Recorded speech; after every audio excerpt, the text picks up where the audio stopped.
وأقول قال الله جل جلاله والمصطفى الهادي ولا أتأول. بسم اللہ الرحمن الرحیم. الحمد للہ رب العالمین والصلاة والسلام علی اشرف الانبیاء وسید المرسلین. اما بعد رب اشرح لی صدری ویسر لی امری واحلل عقدۃ من لسانی یفقہوا قولی. ربنا زدنا علما. قرآن حکیم کے 15ویں پارے کی تفسیر کا خلاصہ پیش کیا جا رہا ہے، اور 15ویں پارے کا آغاز سورۃ الاسراء سے ہوتا ہے. اور اسراء یہ اصل میں ایک ایسے انوکھے سفر کی داستان ہے کہ جیسا سفر اس دنیا میں کبھی پہلے نہیں کیا گیا. اور یہ ایک عجیب و غریب سفر ہے کہ آدم علیہ السلام سے لے کر آج تک ایسا سفر نبی اکرم صلی اللہ علیہ وسلم کے علاوہ کسی اور کو اللہ رب العزت نے اس کے بارے میں نہیں چنا ہے. اور اللہ رب العزت نے یہ خاص فضل نبی اکرم صلی اللہ علیہ وسلم کو عطا فرمایا ہے کہ آپ کو اسراء اور معراج، یہ اصل میں 2 سفر ہیں، ان 2 سفروں کے اوپر بلایا گیا ہے. اور اسی اسراء یعنی اس سفر کے جو پہلے پڑاؤ کے اور اس سفر کا جو پہلا مرحلہ ہے، اسی کے اعتبار سے سورت کا نام اسراء رکھا گیا ہے. اور یہ سفر ایسا سفر ہے کہ اتنی بلندی پر اس سے پہلے کبھی کسی شخص نے سفر نہیں کیا ہے، اور ایسا عظیم سفر کہ جس کے اندر وقت کو ٹھہرا دیا گیا ہے کہ اتنا لمبا چوڑا سفر، لیکن اللہ رب العزت نے عجائب کے انبار اس کے اندر لگا دیے ہیں کہ چند لمحات کے اندر یہ سفر طے کروا دیا گیا. اور اس سفر میں جیسے کہ بیان کیا 2 اثر میں سفر ہیں. پہلا سفر یا سفر کا جس کو پہلا پڑاؤ کہہ سکتے ہیں، پہلا مرحلہ، اس کو اسراء کہا جاتا ہے. اور یہ اصل میں زمین سے زمین تک کا سفر ہے. اور یہ سفر نبی اکرم صلی اللہ علیہ وسلم کو رات کے ایک چھوٹے سے لمحے کے اندر مکہ مکرمہ سے بیت المقدس تک کروا دیا گیا ہے. اور اس سفر کا جو دوسرا پڑاؤ یا سفر کا جو دوسرا مرحلہ ہے، یہ زمین سے آسمان تک کا ہے. اور آسمان بھی تمام آسمان، 7 آسمانوں کے اوپر سدرۃ المنتہا تک نبی اکرم صلی اللہ علیہ وسلم کو وہاں تک اللہ رب العزت نے سفر کروایا ہے. اور یہ بڑا ہی عظیم سفر جس کے گفٹ جو ہیں یا جس کے تحائف کو اگر ہم دیکھیں تو اللہ رب العزت نے اس میں سے ایک عظیم تحفہ نماز کی شکل میں مسلمانوں کو عطا فرمایا ہے. اور اسی طرح سورۃ البقرہ کی جو آخری 2 آیات ہیں وہ اسی سفر کا تحفہ ہیں. تو اس حوالے سے اس پہلی آیت کو اگر دیکھیں تو اس پہلی ایک ہی آیت کے اندر عجائب اور معانی کے انبار ہیں. ایک ایک لفظ کے اندر ایک پورا کا پورا معانی کا سمندر ہے. مختصراً ہم ان کو دیکھتے ہیں تو اللہ رب العزت آغاز کرتے ہیں بسم اللہ الرحمن الرحیم. سبحان الذی اسری بعبدہ لیلا من المسجد الحرام الی المسجد الاقصی الذی بارکنا حولہ لنریہ من آیاتنا انہ هو السمیع البصیر. یہ سورۃ الاسراء کی پہلی آیت ہے. اور پہلا لفظ جو ہے سبحان الذی، یعنی وہ ذات پاک ہے. تو اصل میں یہ لفظ اس سورت کا آغاز اور اس موضوع اور اس سفر کے اعتبار سے اس پورے جملے کا آغاز سبحانہ سے کر کے اللہ رب العزت نے اصل میں یہ جتلا دیا ہے، یہ بتا دیا ہے کہ اللہ رب العزت کی ذات وہ تمام تر نقائص سے پاک ہے کہ جس کے بارے میں لوگ یہ سوچتے ہیں کہ یہ سفر کیسے ممکن ہے، ایسا کس طرح سے ہو سکتا ہے. تو اللہ نے سبحان اللہ کہہ کر اس نقص اور اس طرح کے اعتراض کا جواب دیا ہے کہ اللہ رب العزت کی ذات جو ہے وہ پاک ہے، وہ کچھ بھی کر سکتی ہے. اور دوسرا یہ کہ یہ جو یہاں پر واقعہ بیان کیا جا رہا ہے، یہاں پر جس سفر کا تذکرہ کیا جا رہا ہے، تو یہ کوئی بیکار بات نہیں ہے، بلکہ سبحانہ کہہ کر اللہ رب العزت نے اس کی اہمیت کو اجاگر کیا ہے کہ یہ بڑی ہی اہم بات اور بڑا ہی بہترین اور عجائب اور اعجاز والا سفر ہے کہ جیسا سفر کائنات میں کبھی کسی نے نہیں کیا ہے. اور اس کے بعد اللہ رب العزت فرماتے ہیں اسرا بعبدہ. اسرا، یہ اسرا جو لفظ ہے یہ اصل میں رات کے اندر جو کیا جانے والا سفر ہوا کرتا ہے اس کو اسرا کہتے ہیں. تو کیونکہ یہ رات کے اندر کیا گیا تو اسی لیے اس کو اسرا کہا گیا ہے. یعنی ایک رات کے اندر کیسے یہ ممکن ہے کہ کوئی اتنا لمبا چوڑا سفر کرے، لیکن اللہ رب العزت نے اس کے عظیم الشان ہونے کی نشانی یہاں پر بتائی ہے کہ یہ ایک اسرا ہے، یعنی ایک رات کے اندر ہی جو کر لیا گیا ہے. اور رات کا بھی کتنا حصہ اللہ فرماتا ہے اس کے بعد لیلن. تو اس سے پہلے اللہ نے فرمایا اسرا بعبدہ، اللہ رب العزت نے یہ جو سفر کروایا ہے بعبدہ، ساتھ اپنے بندے کے. یعنی اس سفر کے اندر بھی لگا کر اللہ رب العزت فرما رہے ہیں کہ اللہ رب العزت اپنے بندے کی پوری نگرانی اور اپنی نگہبانی کے اندر، اپنے مراقبے کے اندر، اپنی پروٹیکشن اور اپنی نظروں کے سامنے اللہ رب العزت یہ سفر اپنی معیت کے اندر کروا رہا ہے. اور اس حوالے سے نبی اکرم صلی اللہ علیہ وسلم کی ایک حدیث جو سفر کے حوالے سے ہمارے سامنے ہے کہ جب بھی اللہ کے نبی جب سفر کیا کرتے تو اس کے اندر یہ دعا پڑھا کرتے اللہم انت الصاحب فی السفر والخلیفۃ فی الاہل. تو اللہ رب العزت جو تو صاحب فی السفر، تو سفر کا ساتھی ہے، تو یقیناً اللہ رب العزت نے بعبدہ کہہ کر اپنی معیت اور اپنی نصرت اور اپنا ساتھ اللہ کے نبی صلی اللہ علیہ وسلم کے حوالے سے یہاں پر بتا دیا بعبدہ، اپنے بندے کے ساتھ. اور عبد کہہ کر یہ اگلا لفظ آتا ہے ہمارے سامنے عبد،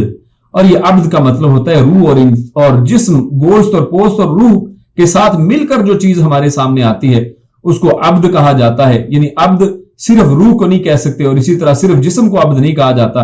بلکہ جب یہ دونوں چیزیں ملتی ہیں تو اس کے اوپر عبد کے لفظ کا اطلاق ہوتا ہے. اور یہ لفظ ہمارے سامنے یہ حقیقت واضح کرتا ہے کہ یہ سفر کوئی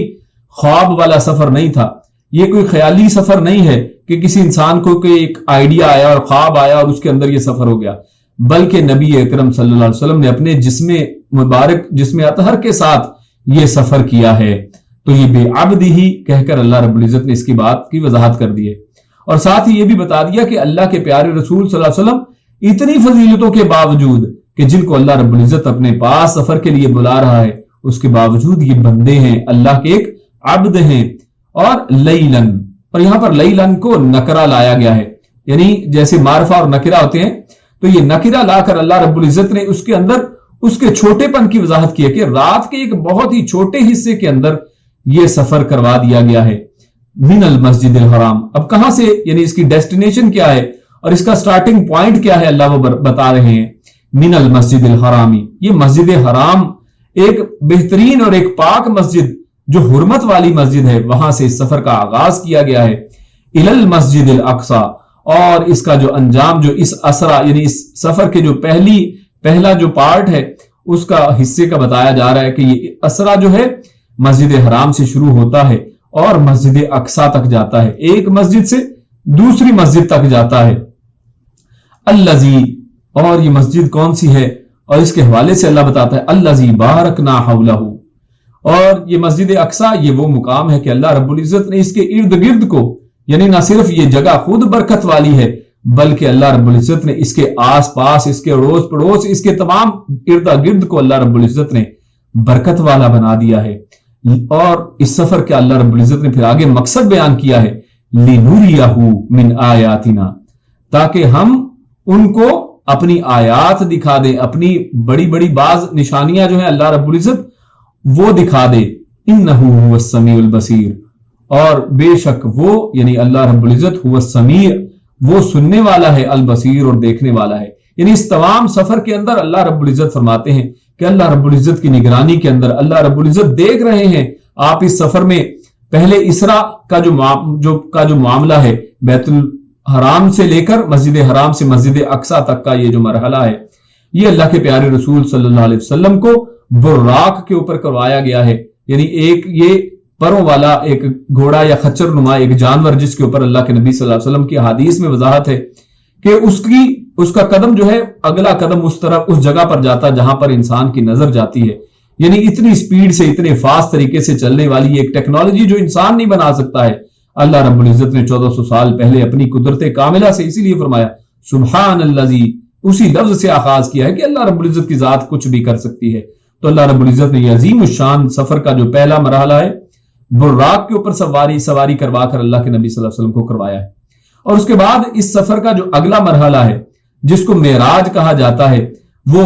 مسجد اقصی سے شروع ہوتا ہے، اور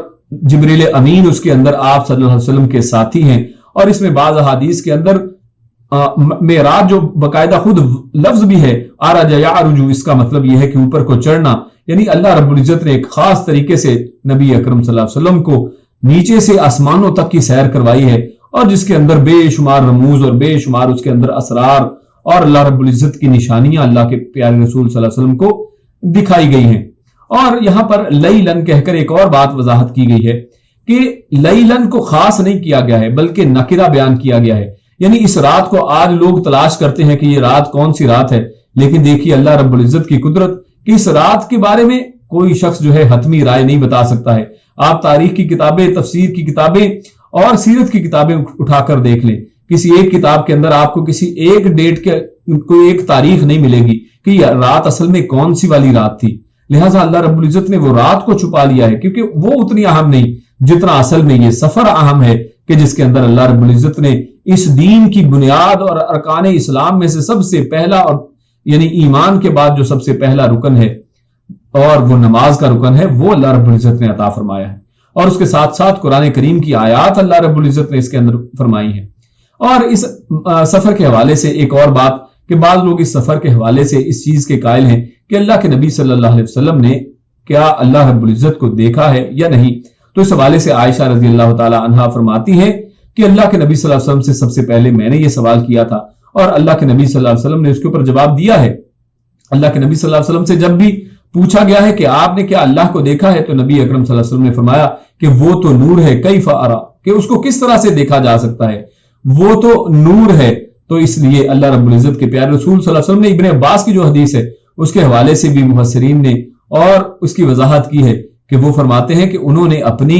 دل کی آنکھوں کے ساتھ ان کو دیکھا ہے، کیونکہ یہ جو انسان کی جسمانی آنکھیں ہیں اس دنیا کے اندر تو اللہ رب العزت کو اس سے دیکھنا ممکن نہیں ہے۔ ہاں قیامت والے دن اللہ رب العزت جب جنت میں جنتیوں کو لے کر جایا جائے گا تو وہاں پر اللہ رب العزت جو زیادہ یعنی ایک جو بہترین چیز اللہ رب العزت بہترین نعمت عطا فرمائیں گے وہ یہ ہوگی کہ اللہ رب العزت اپنا دیدار وہاں پر کروائیں گے، اور اللہ رب العزت اس کے اسباب اس وقت مہیا کر دیں گے۔ اس کے بعد آگے چلتے ہیں تو اسی سورت کے اندر جو آیت نمبر 7 ہمارے سامنے آتی ہے تو اس میں اصل میں بنی اسرائیل، جیسے اس سورت کا دوسرا ایک جو نام ہے وہ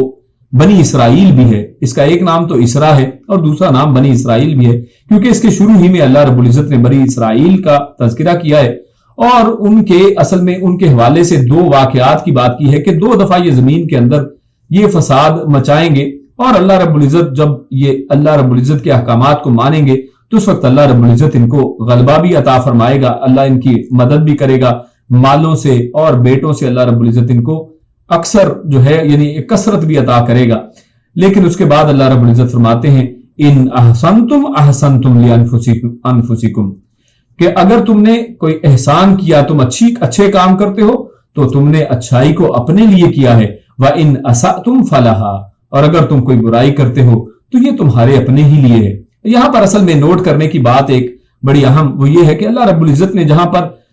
احسان کی بات، نیکی کی بات کی ہے تو اللہ رب العزت نے اس کو 2 دفعہ ذکر کیا ہے۔ اللہ رب العزت فرماتے ہیں احسنتم لانفسکم، لیکن جب اللہ رب العزت نے اساتم کا ذکر کیا ہے تو اللہ رب العزت نے وہاں پر 1 دفعہ ذکر کیا ہے، اساتم کو 1 دفعہ کہا ہے اور احسنتم کو اللہ رب العزت نے 2 دفعہ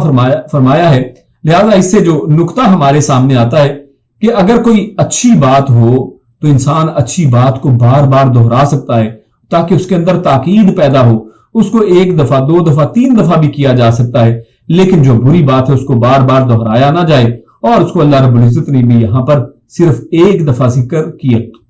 کیا ہے۔ اس کے بعد اللہ رب العزت ارشاد فرماتا ہے، آیت نمبر ہمارے سامنے 9 ہے، اللہ فرماتا ہے ان ھذا القرآن یہدی للتی ہی اقوم۔ تو یہاں پر اس آیت کے اندر اللہ رب العزت نے ارشاد فرمایا ہے کہ یہ جو قرآن ہے یہی وہ ایسی چیز ہے کہ جو سب سے سیدھا راستہ ہے، اس سے زیادہ سیدھا راستہ اور کسی چیز کا نہیں ہو سکتا ہے۔ قرآن کریم ہی جو ایسا راستہ دکھانے والا ہے کہ جس کے اندر کوئی ٹیڑھ نہیں ہے، جبکہ باقی جتنے بھی راستے ہیں جو اس قرآن و حدیث سے ہٹ کے ہیں ان کے اندر آپ دیکھیں گے کہ ان کے اندر طرح طرح کے اختلافات موجود ہوں گے۔ اور اس میں ایک غور کرنے کی بات یہ ہے کہ اللہ رب العزت نے یہاں پر اقوام کہا ہے، اور یہ اقوام جو ہے یہ اصل میں کسی چیز کے کمپیریزن کے اندر آتا ہے، لیکن یہاں پر کمپیریزن کے لیے کوئی دوسرا لفظ استعمال نہیں کیا گیا ہے، یعنی اکیلا ایک کمپیریٹیو ڈگری تو دی ہے اللہ نے، لیکن اس کے مقابلے میں کچھ نہیں بتایا۔ کیوں؟ کیونکہ یہ میدان اللہ رب العزت نے اصل میں کھلا رکھا ہے۔ اللہ فرماتا ہے کہ یہ بالکل سیدھا ہے، اقوام ہے۔ کس سے؟ اس کا نام نہیں لیا ہے، کیونکہ یہ ہر چیز سے اقوام ہے۔ اگر آپ معیشت کو لیں تو قرآن کریم جو راستہ بتاتا ہے وہ سب سے اقوام، سب سے سیدھا ہے۔ اگر آپ اخلاقیات کی بات کریں تو قرآن کریم کا راستہ سب سے سیدھا راستہ ہے۔ اگر آپ عقائد کی بات کریں قرآن کریم کا راستہ سب سے سیدھا راستہ ہے۔ اگر آپ اعمال کی بات کریں تو قرآن کریم کا راستہ ہی سب سے سیدھا راستہ ہے۔ لہٰذا آپ گنتے چلے جائیں، جو کچھ بھی دنیا کے اندر معاملات ہو سکتے ہیں، آپ ہر ایک چیز کو، دین و دنیا کو دیکھ لیں، قرآن کریم جو راستہ بتاتا ہے وہی سب سے اقوام ہے۔ اس لیے اللہ رب العزت نے اس کے مقابل میں جو چیزیں ان کو ذکر ہی نہیں کیا ہے کہ وہ ذکر کے قابل ہی نہیں ہیں، اور دوسرا یہ کہ وہ ہر چیز، کوئی بھی چیز اس کے مقابلے میں آ جائے۔ یہ قرآن کریم جو ہے ان سب سے زیادہ سیدھے راستے والی کتاب ہے۔ اس کے بعد اللہ رب العزت نے دن اور رات کے بنانے کا ذکر کیا، فرمایا وَجَعَلْنَا اللَّيْلَ وَالنَّهَارَ آیَتَيْنِ کہ اللہ رب العزت نے دن اور رات کو دو نشانیاں بنایا ہے، اور فرمایا فَمَحَوْنَا آیَةَ اللَّيْلِ وَجَعَلْنَا آیَةَ النَّهَارِ مُبْصِرَةً۔ اللہ فرماتا ہے کہ اللہ رب العزت نے رات کی نشانی بھی بنائی ہے، اور دن کی نشانی کے حوالے سے اللہ رب العزت نے خاص بات کی ہے کہ اللہ رب العزت نے اس دن کو مبصرہ بنایا ہے۔ مبصرہ کہتے ہیں جو دکھانے کے لیے ہو، یعنی ایسی چیز کہ جس کی وجہ سے کوئی چیز دکھائی دیتی ہے۔ مبصرہ یعنی دکھانے والی چیز، تو اصل میں دن دکھانے والا ہے۔ کیا مطلب؟ کہ دن کے اندر اللہ رب العزت نے روشنی رکھی ہے، اور جو روشنی ہوتی ہے اس کی وجہ سے اندھیرے چھٹ جاتے ہیں، اور روشنی کی وجہ سے چیزیں نظر آنا شروع ہو جاتی ہیں۔ آج سائنس بھی یہ پروو کرتی ہے کہ اصل میں جتنی بھی چیزیں ہمیں نظر آتی ہیں، یہ روشنی جب منعکس ہو کر ہماری آنکھوں میں واپس آتی ہے تو اصل میں اس وجہ سے چیزیں نظر آتی ہیں۔ اگر کسی چیز کے اندر سے روشنی ریفلیکٹ نہ ہو، اگر کوئی روشنی منعکس نہ ہو تو وہ چیز دکھائی نہیں دیتی ہے۔ تو کالا رنگ ہمیں کالا اس لیے نظر آتا ہے کیونکہ وہاں پر روشنی ریفلیکٹ ہو کے واپس نہیں آتی ہے۔ تو لہٰذا پتا چلا کہ یہ دن جو ہے یہ مبصرہ ہے، یعنی یہ جب چیزوں کے اوپر روشنی پڑتی ہے تو اس سے ہمیں اندھیرے چھٹ جاتے ہیں اور چیزیں واضح ہو جاتی ہیں۔ تو یہی مثال اصل میں قرآن کریم کی بھی ہے، ہدایت کی بھی ہے، کہ جب ہدایت کی روشنی اندھیروں کے اوپر پڑتی ہے تو اللہ رب العزت جو ہے اندھیروں کو دور کر دیتے ہیں، اور آپ کے سامنے ہدایت کا راستہ بڑا واضح ہو جاتا ہے۔ جیسے دن جو ہے آپ کے سامنے راستوں کو واضح کر دیتا ہے، اسی طرح ہدایت جو ہے وہ آپ کے سامنے ہدایت کے راستوں اور جنت کے راستے کو واضح کر دیتی ہے اللہ۔ اور ساتھ اللہ مزید فرماتا ہے کہ آیۃ النہار مبصرۃ لتبتغوا فضلا من ربکم۔ اللہ نے ایک اور یہاں پر ایک بات کی ہے کہ یہ جو لوگ نائٹ ڈیوٹی کرتے ہیں، تو اصل میں اللہ رب العزت نے یہاں پر فرمایا کہ یہ نائٹ ڈیوٹی جو ٹھیک چیز نہیں ہے۔ اللہ فرماتا ہے کہ اللہ نے دن کو دیکھنے کے لیے بنایا ہے، اور اس مقصد کے لیے لتبتغوا، تاکہ تم تلاش کرو فضلا من ربکم، اپنے رب کا فضل۔ یعنی ہمیں چاہیے کہ اپنے سسٹم کو، اپنے نظام کو اس طریقے سے بنائیں کہ جس کے اندر دن کو جس مقصد کے لیے اللہ نے بنایا ہے اس مقصد کو پورا کیا جائے۔ ہاں، جہاں پر حفاظت کی ضرورت ہے، جہاں پر پروٹیکشن کی ضرورت ہے، پہرے داری کی ضرورت ہے، یعنی اگر کوئی ایسی ضرورت کی چیزیں ہوں تو وہاں پر ضرور اس چیز کو استعمال کیا جا سکتا ہے، ایسی نوکری کر لینی چاہیے۔ لیکن عمومی طور پر جس مقصد کے لیے اللہ نے دن کو بنایا ہے اس مقصد کو استعمال کرنا چاہیے۔ پھر اس کے بعد اللہ رب العزت ارشاد فرماتا ہے وَكُلَّ إِنسَانٍ أَلْزَمْنَاهُ طَائِرَهُ فِي عُنُقِهِ کہ اللہ رب العزت نے ہر آدمی کا جو عمل ہے اس کی گردن کے اندر ڈال دیا ہے۔ اللہ رب العزت نے انسان جو بھی عمل کرتا ہے، یہاں پر فرمایا طائرہ، اور طائرہ اصل میں پرندے کو کہتے ہیں۔ ابن عباس رضی اللہ تعالیٰ عنہ سے پوچھا گیا کہ یہ طائرہ کیا ہے، تو الطائرہ، تو انہوں نے فرمایا یہ عمل انسان ہے، یہ انسان کا عمل ہے۔ اور اللہ رب العزت نے دیکھی کمال استعارہ، کمال مثال یہاں پر بیان کی ہے کہ انسان کے عمل کو پرندے کے ساتھ تشبیہ دی ہے، اور وہ بھی وہ کہ اس کے گلے کے اندر اس کو ڈال دیا گیا ہے، کہ یہ اس کے گلے کے اندر جیسے کوئی، یعنی کہنے کہ اس کو کنٹرول کرنے والی چیز ہے وہ ڈال دی جاتی ہے۔ یعنی انسان کے اعمال جو ہیں وہ انسان کو کنٹرول کرتے ہیں، انسان جیسے اعمال کرتا چلا جاتا ہے وہ اعمال اس کو کھینچ کر لے جاتے چلے جاتے ہیں۔ اور دوسری یہ چیز کہ یہ پرندے کی اس طرح مثال دینے کا مقصد یہ ہے کہ انسان کو چاہیے کہ جب کوئی عمل کرے تو سوچ سمجھ کر کرے، انسان کو چاہیے کہ جب کوئی زبان سے لفظ ادا کرے تو سوچ سمجھ کر ادا کرے، کیونکہ جو لفظ ایک دفعہ ادا ہو گیا وہ واپس آنے والا نہیں۔ جیسے پرندہ ایک دفعہ آپ چھوڑ دیں، ایک چڑیا کو آپ چھوڑ دیں، آپ اس چڑیا کو دوبارہ پکڑ نہیں سکتے ہیں۔ تو اس لیے اللہ رب العزت نے یہاں پر طائرہ پرندہ کہہ کر کہ یہ اعمال پرندوں کی طرح ہیں، جب ایک دفعہ جو آپ نے کر لیا وہ کر لیا۔ آپ اس لیے جب بھی کوئی کام کرنے لگے دیکھیں کہ یہ حق ہے یا نہیں، یہ درست ہے یا نہیں، مجھے یہ کام کرنا چاہیے یا نہیں، مجھے یہ الفاظ بولنے چاہیے یا نہیں۔ یعنی جیسے کہتے ہیں کہ پہلے تولو اور پھر بولو، تو انسان کو چاہیے کہ کوئی بھی عمل کرنے سے پہلے اس کو تول لے، اس کو چیک کر لے کہ مجھے یہ کرنا چاہیے یا نہیں، کیونکہ اس کی مثال اللہ نے طائرہ کی طرح کی ہے کہ ایک دفعہ جو عمل کر لیا وہ اڑ گیا اور اس کے بعد یہ آپ کے گلے کے اندر ہے، یعنی وہ آپ کو کھینچتا چلا جاتا ہے۔ جیسے انسان اعمال، اگر نیک انسان اعمال کرتا ہے تو انسان کے نیک اعمال زیادہ ہوتے چلے جاتے ہیں، اور اللہ آگے فرماتا ہے وَنُخْرِجُ لَهُ يَوْمَ الْقِيَامَةِ كِتَابًا يَلْقَاهُ مَنشُورًا، اور قیامت والے دن اللہ رب العزت ان کو کتاب اور لکھے ہوئے یعنی ایک ڈائری کی شکل میں اللہ رب العزت ان کو نکال باہر کرے گا، اور ہر چیز انسان کے اعمال اس کے سامنے واضح ہو جائیں گے۔ اور آگے اللہ رب العزت آگے فرماتا ہے اقرأ کتابک کفی بنفسک اليوم علیک حسیبا، اقرأ کتابک کہ اپنی کتاب کو پڑھو، کفا بنفسک اليوم آج کے دن یہ تمہارے لیے کافی ہے، یہ تمہاری کتاب، یعنی آپ کو کسی اور رزلٹ کی کیا ضرورت ہے، یہ کتاب جو تم نے خود لکھی ہے۔ اور یہاں پر ایک مفسر نے بڑا ہی کمال تبصرہ کیا ہے، وہ کہتے ہیں کہ آج تم یہ چیز جو لکھ رہے ہو، آج تم خود اپنے ہاتھوں سے کتاب لکھ رہے ہو، لہذا تمہیں چاہیے کہ ایسی کتاب لکھو جس کو کل تم جب پڑھو تو تمہیں پریشانی نہ ہو، تمہیں شرمندگی نہ ہو۔ آج تم اپنے ہاتھوں سے ہی اپنی کتاب کو لکھ رہے ہو، تو اللہ فرماتا ہے کہ اب جو کتاب تم لکھ رہے تھے، پوری زندگی جو تم نے اپنی کتاب کو لکھا ہے، آج وہ کتاب تم پڑھنا شروع کر دو، اور یہ تمہارے لیے خود اپنا محاسبہ کرنے کے لیے، اپنے آپ کو چیک کرنے کے لیے کہ تمہارا رزلٹ کیا رہا ہے، تمہارے لیے یہ کافی ہے۔ تو لہٰذا ہمیں چاہیے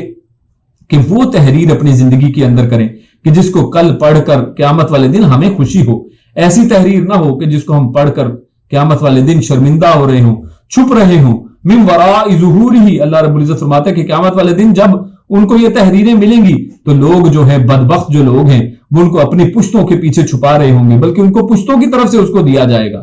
اور جو نیک لوگ ہیں ان کے ہاتھوں میں، دائیں ہاتھوں میں یہ تحریریں ان کی تھمائی جائیں گی۔ اس کے بعد اللہ رب العزت ارشاد فرماتا ہے وَمَنْ أَرَادَ الْآخِرَةَ وَسَعَى لَهَا سَعْيَهَا وَهُوَ مُؤْمِنٌ فَأُولَٰئِكَ كَانَ سَعْيُهُمْ مَشْكُورًا، کہ انسان دنیا کے لیے جو کام کرتا ہے تو دنیا کے جتنے بھی کام ہیں، دنیا کے اندر تو انسان اگر سلو اینڈ اسٹیڈی بھی کرتا رہے تو یہ کام چل جائے گا۔ انسان اگر تھوڑا بہت دنیا کے فلو کے اندر چلتا جائے تو کامیابی اس کا مقدر بن جاتی ہے، لیکن قیامت کے لیے، آخرت کے لیے اللہ رب العزت ارشاد فرماتے ہیں ومن اراد الآخرہ، جس کا ارادہ آخرت کا ہو، جس نے اب ڈیسائیڈ کر لیا ہے کہ وہ آخرت میں کچھ نہ کچھ چاہتا ہے، آخرت میں بہترین نتیجہ، بہترین گھر، بہترین کوٹھی، بہترین مکان، بہترین جگہ پر چاہیے، بہترین لوکیشن، جیسے جنت الفردوس کے اندر جانا چاہتا ہے، جو شخص تو یہ چاہتا ہے تو اسے کیا چاہیے، وسعى لها سعيها، تو اسے چاہیے اس کے لیے دوڑ دھوپ کرے۔ یہاں پر صرف چلنا کافی نہیں ہے کہ انسان اپنی ایک ڈگر پر چل رہا ہے، ایسا نہیں، بلکہ انسان کو اس کے لیے چاہیے کہ وہ دوڑ دھوپ کرے۔ وسعى لها سعيها، تو اپنی صحیح جتنی وہ کوشش کر سکتا ہے، جتنا دوڑ لگا سکتا ہے، جتنی وہ ریس اس کے لیے کر سکتا ہے، وہ اتنی اس کو چاہیے کہ کرے۔ وَهُوَ مُؤْمِنٌ، اور ساتھ ہی ساتھ صرف عمل کافی نہیں ہے، اس کے اندر ایمان کا ہونا بھی ضروری ہے، وہ مومن بھی ہو۔ فَأُولَٰئِكَ كَانَ سَعْيُهُمْ مَشْكُورًا، تو ایسے ایمان والے لوگوں کی کوششوں کو تو اللہ رب العزت مشکورہ، یعنی ان کا تو بدلہ، ان کو تو اپریسیشن ملے گی، ان کو اپریشیٹ کر دیا جائے گا۔ اس کے بعد اللہ رب العزت والدین کے حوالے سے بڑی اہم بات کرتے ہیں، اور یہ صرف عزت والی بات نہیں ہے بلکہ بہت آگے بڑھ کے اللہ رب العزت نے یہاں پر بات فرمائی ہے۔ اللہ فرماتا ہے وَقَضَىٰ رَبُّكَ أَلَّا تَعْبُدُوا إِلَّا إِيَّاهُ وَبِالْوَالِدَيْنِ إِحْسَانًا، اللہ فرماتا ہے کہ تمہارے رب نے یہ فیصلہ کر دیا ہے، یعنی اب اس کے اندر کوئی دوسری رائے نہیں ہے، تمہارے رب کا یہ فیصلہ ہو چکا، اللہ تعبدوا الا ایاہ، کہ تم اللہ رب العزت کے علاوہ کسی کی عبادت نہ کرو۔ تو سب سے پہلی بات تو اللہ رب العزت نے اپنی عبادت کا حکم دیا ہے، لیکن اس کے فوراً بعد اللہ رب العزت نے جو بات کہی ہے وَبِالْوَالِدَيْنِ إِحْسَانًا، یعنی جب یعنی اللہ رب العزت نے اپنے حقوق کی بات کی ہے تو فوراً اس کے بعد جب دنیا کے حقوق اور یعنی عباد کے حقوق جو عباد ہیں ان کے اندر سب سے پہلا نام جو اللہ نے دیا ہے وہ والدین کا لیا ہے، فرمایا وَبِالْوَالِدَيْنِ إِحْسَانًا، کہ ان کے ساتھ صرف ان کے حقوق نہیں ہے کہ صرف ادا کرنے آپ نے، بلکہ ان کے ساتھ احسان والا معاملہ کرنا ہے. اور احسان کیا ہے کہ انسان ہر وقت یہ چیز سوچتا رہے کہ اللہ رب العزت اس کو دیکھ رہا ہے یا پھر وہ اللہ کو دیکھ رہا ہے. اللہ کے نبی نے احسان کی یہی ڈیفینیشن کی ہے کہ انسان عمل اس طرح سے کرے کہ جیسے وہ اللہ کو دیکھ رہا ہے. اور اگر یہ تو ممکن نہیں تو انسان کم سے کم یہ تو اپنے ذہن کے اندر رکھے کہ اللہ اس کو دیکھ رہا ہے. ہر وقت ایک ایک قدم ایک ایک بات پھونک پھونک کر والدین کے ساتھ اتنی احتیاط کے ساتھ بات کرے, اتنی احتیاط کے ساتھ ان کے ساتھ عمل کرے. اما یبلغن عندک الکبر او احدہما او کلاہما فلا تقل لہما اف, کہ اگر ان والدین میں سے کوئی دونوں یا پھر کوئی ایک بڑھاپے کی حالت میں پہنچ جائے, یعنی ایک تو ہے کہ والدین کا عمومی طور پر ادب و احترام, ان کے ساتھ احسان, لیکن اب بات کی جا رہی ہے کہ آپ کے والدین میں سے کوئی ایک جو ہے اب بڑھاپے کو پہنچ گیا ہے, اب وہ بوڑھا ہو گیا ہے. اب اللہ رب العزت اس کی نفسیات کو بہتر جانتے ہیں. اللہ رب العزت فرماتے ہیں کہ اب اگر وہ بوڑھے ہو جائیں کوئی ان میں سے ایک یا دونوں, تو فرمایا فلا تقل لہما اف, تو تم ان کے سامنے اف تک بھی نہیں کہہ سکتے ہو. یعنی آپ کو وہ کوئی بھی حکم دیتے ہیں آپ اس کے اندر اپنی ناراضگی کا اظہار ہی صرف کر دیتے ہیں. آپ کہتے ہیں کہ یہ آپ کیا کہہ رہے ہیں, تو اتنا کہنا بھی اللہ رب العزت نے کہا کہ آپ کے لیے یہ بھی جائز نہیں ہے, اللہ نے اس کی بھی اجازت نہیں دی. اور فرمایا قضا ربک, اللہ رب العزت یہ فیصلہ کر چکے ہیں. تو لہٰذا اف تک یعنی ایک چھوٹے سے چھوٹا جملہ ہے جس کو لوگ کچھ سمجھتے ہی نہیں ہیں. آج تو لوگ اپنے ماں باپ کو گھروں سے نکال دیتے ہیں, ان کے اوپر چیختے ہیں, چلاتے ہیں, ان کے ساتھ برا سلوک کرتے ہیں, ان کو سروینٹ کوارٹروں بلکہ ان کو گھروں سے نکال دیتے ہیں, ان کو مارا پیٹا جاتا ہے تاکہ ان کو قتل کر دیا جاتا ہے. لیکن اللہ فرماتا ہے کہ ان کے ساتھ یہ مارنا پیٹنا تو پتہ نہیں کتنے لیول کی یہ چیز ہے. اللہ فرماتا ہے ان کے سامنے تو اف تک نہیں تمہیں کرنا ہے, ان کا تمہارے اوپر احسانات اتنے ہیں. ولا تنہرہما, اور ان کو جھڑکنا نہیں ہے, ان کے لیے ایسی بات نہیں کرنی. یعنی ایک تو فرما دیا کہ اف, یہ ایک ایکسپریشن کا جملہ ہے, یعنی آپ کے ایکسپریشن کے اندر بھی حقارت نہیں ہونی چاہیے, آپ کے ایکسپریشن کے اندر بھی جو ہے احسان ہونا چاہیے. اور تنہرہما یعنی آپ کی زبان, یعنی آپ کی زبان کے اندر ایسا ہونا چاہیے کہ ان کے اندر کوئی جھڑکنے والی بات نہیں بلکہ نرمی والی بات ہو. فرمایا وَقُلْ لَهُمَا قَوْلًا كَرِيمًا, اور ان دونوں کے ساتھ جو ہے جب بات کی جائے تو بڑے ہی ادب کے ساتھ, بڑی ہی عاجزی انکساری کے ساتھ, بڑی ہی پیارے اور نرم طریقے سے ان کے ساتھ بات کی جائے. وَخْفِضْ لَهُمَا, اور یہاں تک ہی بس نہیں ہے, آگے پھر جب آپ کے ایکشنز ہیں تو اللہ رب العزت یعنی اللہ رب العزت نے آپ کے ایکسپریشن کو ڈسکس کر دیا. اللہ رب العزت نے والدین کے ساتھ آپ کے قول کو بات کر دی ہے اور فرمایا کہ اب آپ کا عمل کیسا ہے. وَخْفِضْ لَهُمَا جَنَاحَ الذُّلِّ, جناح کہتے ہیں اپنے پروں کو, یعنی اپنے کندھے جو ہیں ان کے سامنے جھکا کر رکھو, ان کے سامنے اکڑ کے کھڑے نہیں ہونا ہے, ان کی آنکھوں کے ساتھ آنکھیں ملا کر نہیں بات کرنی ہے. ان کا مقام و مرتبہ اللہ رب العزت نے اتنا بہترین اتنا زبردست بیان کر دیا کہ ان کے سامنے اپنے کندھوں کو جھکا کر رکھو. انسان جب کندھے کو اٹھاتا ہے تو انسان کا سینہ باہر آتا ہے, جس سے انسان کے تکبر اور بڑے پن کی بات آتی ہے, تو انسان اپنے والدین سے بڑا نہیں ہو سکتا ہے. اس لیے اللہ نے فرمایا کہ آپ اپنے کندھوں کو جھکا کر رکھیں, ان کے سامنے اپنے آپ کو ذل یعنی ذلت والی چیز ان کے سامنے جھک کر رہی ہے. من الرحمہ, اور یہ چیز جو ہے رحمت کے ساتھ ہو, ان کے ساتھ نرمی کے ساتھ پیش آنے کے لیے. وَقُلْ رَبِّ ارْحَمْهُمَا, اور صرف اتنا نہیں ان کے لیے دعا بھی کرنی ہے. اور یہاں سے یہ بھی پتہ چلتا ہے کہ اولاد کی دعا والدین کے حق میں قبول بھی ہوتی ہے اور کی بھی جانی چاہیے. اللہ رب العزت نے خود اس کا فیصلہ فرمایا ہے اور فرمایا کیا دعا ہے, وَقُلْ رَبِّ ارْحَمْهُمَا كَمَا رَبَّيَانِي صَغِيرًا. ہم میں سے ہر ایک کو چاہیے کہ اپنے والدین کے لیے یہ دعا کریں. جن کے والدین زندہ ہیں وہ بھی دعا کریں, جن کے والدین اب اس دنیا کے اندر حیات نہیں ہے وہ بھی یہ دعا کریں. اور یہ بڑی بہترین دعا ہے. اللہ فرماتا ہے وَقُلْ رَبِّ ارْحَمْهُمَا, آپ فرمائیے کہ اے ہمارے رب ان دونوں کے اوپر رحم فرما. اور صرف اتنا ہی اللہ رب العزت کہہ دیتا تو جملہ مکمل تھا کہ اللہ رب العزت ان دونوں پر رحم فرما. فرمایا کما ربیانی صغیرا, یعنی جس طرح انہوں نے میرے اوپر رحم فرمایا ہے جب میں چھوٹا تھا, جس طرح میرے لیے وہ کتنے رحم دل تھے. میں ان کو بار بار تنگ کرتا تھا, میں بار بار ان کو کبھی سو رہے ہوتے تھے, کبھی جاگ رہے ہوتے تھے, کبھی وہ تھکے ہوتے تھے, ہم لوگ ان کو تنگ کرتے تھے. تو اللہ رب العزت فرماتا ہے کہ آپ ان کے لیے دعائیں کریں کہ جس طرح وہ تمہارے اوپر نرم مزاج تھے, جس طرح تمہارے والدین نے تمہاری اتنی نرمی کے ساتھ تربیت کی ہے, اے اللہ رب العزت تو بھی ان کے ساتھ اسی طرح نرمی والا معاملہ فرما. تو اللہ رب العزت نے یہاں پر ایک بڑی ہی بہترین انداز میں والدین کے حقوق کو ہمارے سامنے بڑا ہی واضح فرما دیا ہے. اس کے بعد اللہ رب العزت نے اصل میں چند آیات ہیں 22 نمبر آیت سے لے کر 39 تک, یہ خاص اسلوب اصل میں اللہ رب العزت نے اپنایا ہے اور بہت سی چیزوں پر لا لا لا اللہ رب العزت نے کہا ہے. یعنی اللہ رب العزت نے بہت سی چیزوں سے رکنے کا ان آیات کے اندر حکم دیا ہے. بہت سی چیزوں سے اللہ رب العزت نے منع کیا ہے. اور تقریباً یہ جو میں نے گنی ہے تقریباً یہ آیات 12 کے قریب چیزوں سے اللہ رب العزت نے ڈائریکٹلی منع کیا ہے لا کہہ کر. تو ان میں اللہ رب العزت سب سے پہلے فرماتے ہیں کہ اللہ رب العزت نے فرمایا لا تجعل مع اللہ الہا آخر، کہ تو اللہ رب العزت کے ساتھ کسی اور کو الہ کے طور پر نہ بناؤ. یعنی اللہ رب العزت تمہارا الہ ہے تو اللہ رب العزت کو چھوڑ کر اس کے مقابلے میں دوسرے الہ نہ بناؤ. تو سب سے پہلے جو لا کی بات اللہ نے کی ہے تو اپنی توحید سے کی ہے کہ اللہ رب العزت واحد کو اپنا الہ رہنے دو اور اللہ رب العزت کے ساتھ کسی اور کو الہ کے طور پر شریک نہ کرو. اس کے بعد اللہ رب العزت فرماتا ہے لا تعبدوا الا ایاہ،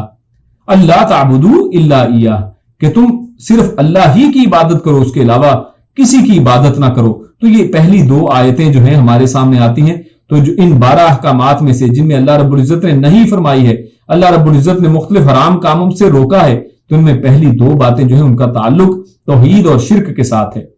اس کے بعد اللہ رب العزت فرماتا ہے فلا تقل لهما اف، یہاں پر بھی لا کا صیغہ اللہ نے استعمال کیا ہے. اور یہ اب والدین کے حوالے سے اللہ نے بات کی ہے کہ والدین کے ساتھ جب آپ نے بات کرنی ہے تو ان کے ساتھ ان کو اف تک نہیں کہنی ہے. تو یہاں پر اللہ رب العزت نے لا کا صیغہ استعمال کیا ہے. اور اللہ رب العزت اس کے بعد ارشاد فرماتا ہے ولا تبذر تبذیرا، کہ تم اسراف نہ کرو جس طرح سے اسراف کیا جاتا ہے، فضول خرچی کی جاتی ہے. تو اللہ فرماتا ہے کہ اسراف بھی نہ کرو. اس چیز کے اوپر بھی اللہ نے لا فرما کر اس کو بھی حرام قرار دیا ہے کہ تمہیں اسراف نہیں کرنا ہے، ضرورت سے زیادہ خرچ نہیں کرنا ہے. اس کے بعد اللہ رب العزت فرماتا ہے ولا تجعل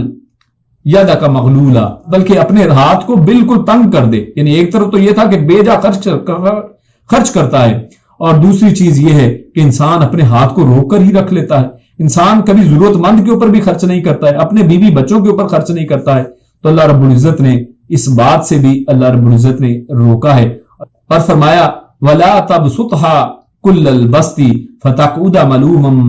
محسورا. اور اللہ رب العزت فرماتا ہے کہ آپ اتنا بالکل کھول کر ہی نہ دو. یعنی ایک طرف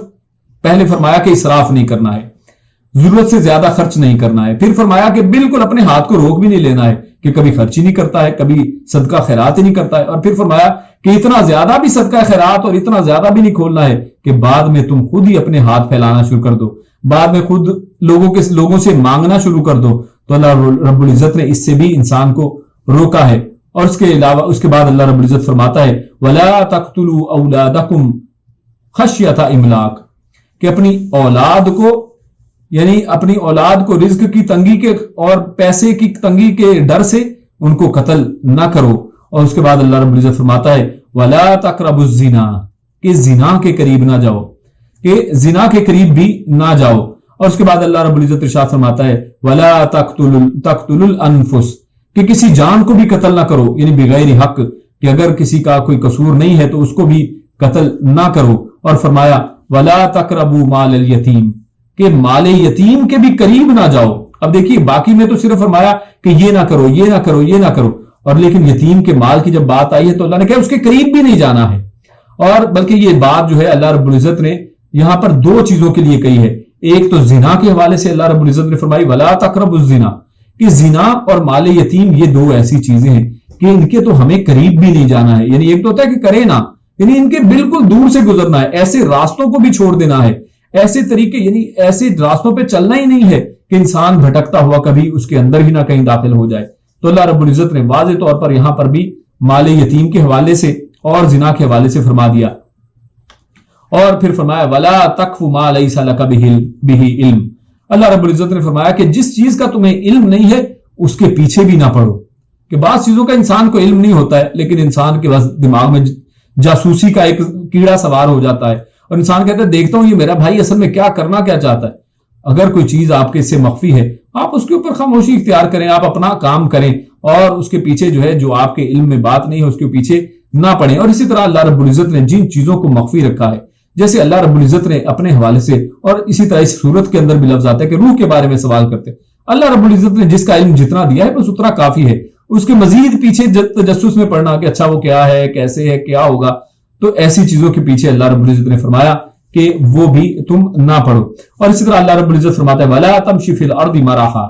کہ تم زمین کے اوپر اکڑ کر نہ چلو. تو اس سے بھی اللہ رب العزت نے منع فرمایا. اس طرح یہ تقریباً 12 چیزیں ہمارے سامنے آتی ہیں. اور اس کے بعد آخر میں اللہ رب العزت دوبارہ فرماتا ہے ذَلِكَ مِمَّا أَوْحَىٰ إِلَيْكَ رَبُّكَ مِنَ الْحِكْمَةِ کہ یہ ساری چیزیں اللہ رب العزت نے حکمت کے ساتھ، اس کے اندر بڑی وزڈم ہے اور اس کے اندر بڑی ایک یعنی اگر آپ عقلی طور پر بھی دیکھیں تو اس کے اندر آپ کو ہر چیز جو ہے اخلاق کے اوپر بہترین معیار کے اوپر آپ کو ملے گی. اللہ رب العزت نے حکمت کے ساتھ آپ کے اوپر وحی کی ہے وَلَا تَجْعَلْ مَعَ اللَّهِ إِلَٰهًا آخر. اور پھر آخر جو اخیر کی ہے اس تمام لا والے جملوں کی، تو پھر دوبارہ توحید کے اوپر اور شرک کی نفی کے اوپر اس کی اخیر کی ہے. اللہ فرماتے ہیں وَلَا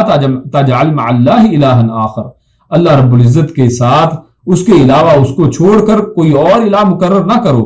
تو یہ اللہ رب العزت نے اس طریقے سے ایک بڑا ہی بہترین اسلوب کے ساتھ حکمت کی باتیں ہمارے سامنے ایک ہی جگہ پر اکٹھی کر دی ہیں. اس کے بعد اللہ رب العزت فرماتے ہیں تسبح له السماوات السبع والارض ومن فیہن کہ اللہ رب العزت کی تسبیح تو بیان کرتے ہیں جو 7 آسمان ہیں اور زمین ہے اور جو کچھ اس کے اندر ہے، ہر چیز اللہ کی تسبیح بیان کرتی ہے. اور اس کے اوپر ایک مفسر کا بڑا ہی زبردست تبصرہ ہے. وہ کہتے ہیں کہ کیا انسان یہ پسند کرے گا کہ وہ جن کپڑوں کو اس نے پہن رکھا ہے، جس سواری پر وہ بیٹھا ہے، جس گھر میں وہ رہتا ہے، جس موبائل کو وہ استعمال کرتا ہے، یہ مثالیں انہوں نے بہت سی اس طرح کی دی. وہ کہتے ہیں کہ یہ بہت سی چیزیں جو ہم انسان استعمال کرتے ہیں، کیا انسان یہ پسند کرے گا کہ وہ تو اللہ کی تسبیح اس سے بھی زیادہ کرے اور انسان خود اللہ کی تسبیح سے پیچھے ہٹ جائے؟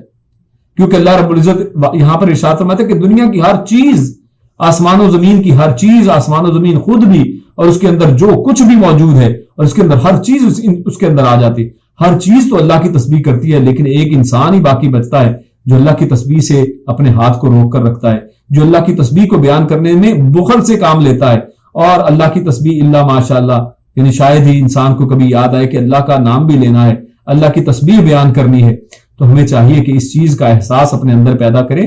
اور جس طرح کائنات کی دیگر چیزیں اللہ رب العزت کی تسبیح و تمہید بیان کرتی ہیں، انسان بھی اپنے اس فرض کو پورا کرے. اس کے بعد اللہ رب العزت ارشاد فرماتا ہے وَإِذَا قَرَأْتَ الْقُرْآنَ جَعَلْنَا بَيْنَكَ وَبَيْنَ الَّذِينَ لَا يُؤْمِنُونَ بِالْآخِرَةِ حِجَابًا مَسْتُورًا. اللہ رب العزت ارشاد فرماتا ہے کہ جو لوگ آخرت کے اوپر ایمان نہیں رکھتے ہیں تو ان کے اوپر جب آپ قرآن پڑھتے ہیں تو وہ اصل میں کیونکہ آخرت سے کے اوپر ایمان نہ لانے سے کیا مراد ہے؟ ایک تو یہ کہ آخرت پہ جو لوگ ایمان ہی نہیں لاتے، اور دوسرے وہ لوگ ہیں جو آخرت کے بارے میں اصل میں بے فکر ہو گئے، جیسے آج ہماری امت کا حال ہے کہ آخرت کا کوئی خیال ہی نہیں ہے کہ کبھی مرنا ہے اور مرنے کے بعد کبھی ہمارا امتحان لیا جائے گا، ہم سے پوچھا جائے گا. تو اللہ رب العزت فرماتا ہے کہ جو لوگ آخرت پر ایمان نہیں رکھتے، یا پھر اسی طرح اس کا میننگ لیا جائے کہ جو آخرت سے بے فکر ہو گئے ہیں، تو اللہ رب العزت فرماتا ہے کہ قرآن جو ہے ان کے اوپر اثر ہی نہیں کرتا ہے. قرآن مجید اور ان لوگوں کے درمیان میں اللہ فرماتا ہے حجاب مستورا، یعنی ایک حجاب کہتے ہیں ایک مخفی چیز، اور مستورا پردے والا، یعنی ایک ایسا پردہ ان کے درمیان میں حائل ہو گیا جو خود بھی مخفی ہے. یعنی ان دونوں کے یعنی اس کو بات سمجھ ہی نہیں آتی ہے. اور اس کی اللہ نے مزید وضاحت فرمائی، فرمایا وَجَعَلْنَا عَلَىٰ قُلُوبِهِمْ أَكِنَّةً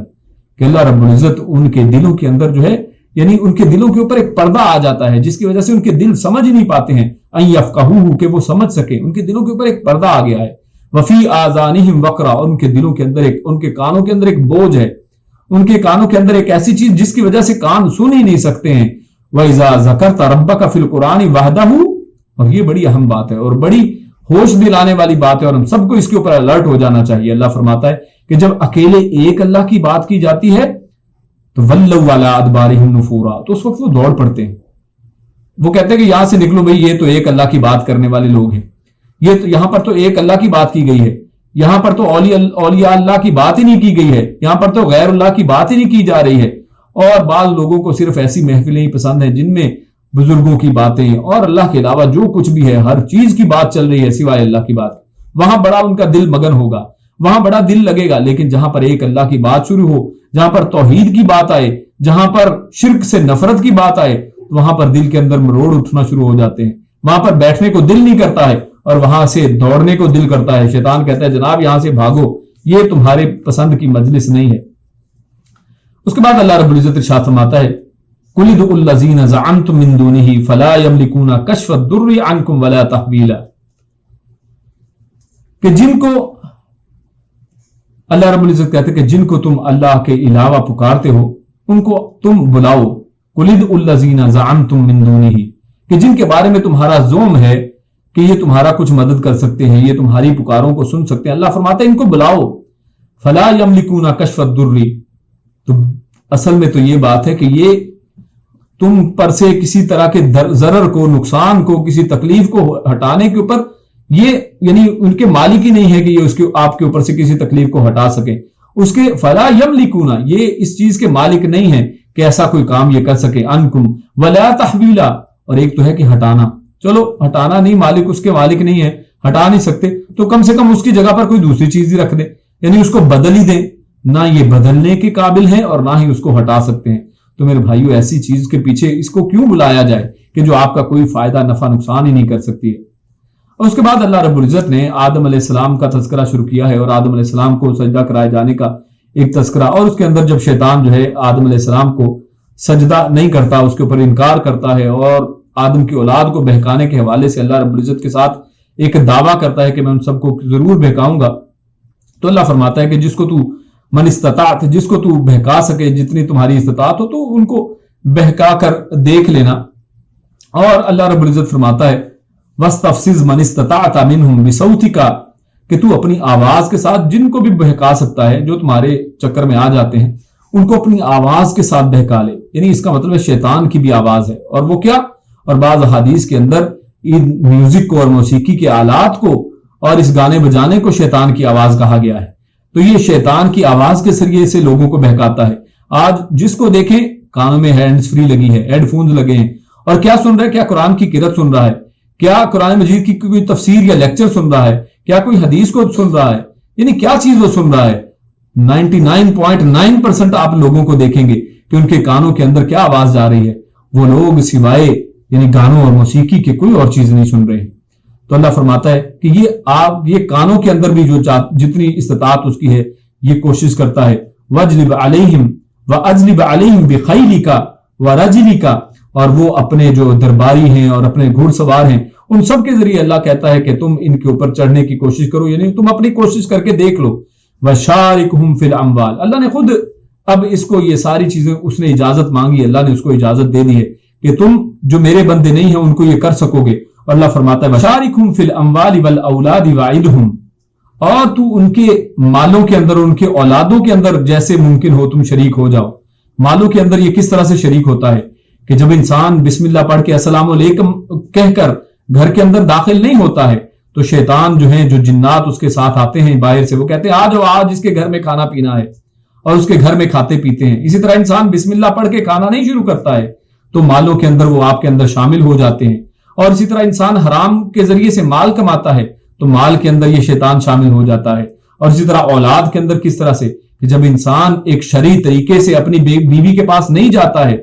تو اس کے اندر بھی شیطان جو ہے اس کے اندر شامل ہو جاتا ہے۔ وعدہم، اور اللہ فرماتا ہے پھر ان کے ساتھ وعدے بھی کر۔ اللہ رب العزت نے فرمایا کہ یہ شیطان کس طرح سے انسانوں کے ساتھ وعدے کرتا ہے کہ یار آج تو اس دنیا میں سویا رہ، کوئی بات نہیں ہے، اللہ رب العزت قیامت والے دن تجھے معاف کر دیں گے۔ آج تو فلاں پیر کو پکڑ لے اور اللہ رب العزت قیامت والے دن جب تمہیں وہاں پر پلے صراط پر لائیں گے یہ پیر سب آپ کو پار کروا دیں گے۔ تو اس طرح کے بے شمار جھوٹے وعدے جو ہے یہ شیطان کرواتا ہے۔ فرماتا ہے وما یعدہم الشیطان الا غرورا، اور اللہ نے خود ہی فرما دیا کہ یہ شیطان کے جتنے بھی وعدے ہیں یہ سوائے دھوکے کے کچھ نہیں ہے، یہ ایک دھوکہ ہے، اس میں کچھ بھی ریئل بات نہیں ہے کہ وہ واقعی کچھ ایسا کر سکتا ہے، کیونکہ شیطان کے کنٹرول کے اندر کوئی اس کے اندر سلطان نہیں ہے، کوئی اس کے اندر کنٹرول والی بات نہیں ہے۔ پھر آگے اللہ رب العزت ارشاد فرماتا ہے یوم ندعو کل اناس بامامہم فمن اوتی کتابہ بیمینہ فاولئک یقرؤون کتابہم ولا یظلمون فتیلا۔ اللہ رب العزت ارشاد فرماتے ہیں کہ اس دن یعنی قیامت والے دن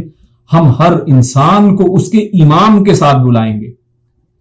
تو یہاں پر امام سے اصل میں مراد دو چیزیں ہیں، ایک تو امام سے مراد جو امام ہوا کرتا ہے، یعنی آپ کا لیڈر جو ہے، آپ کا سرپرست، آپ کا جو آپ کے سامنے چلنے والا، اور دوسرا امام سے مراد انسان کی وہ کتاب ہے جو انسان نے پہلے آگے بھیج دی ہے، کیونکہ امام سے مراد آگے والا،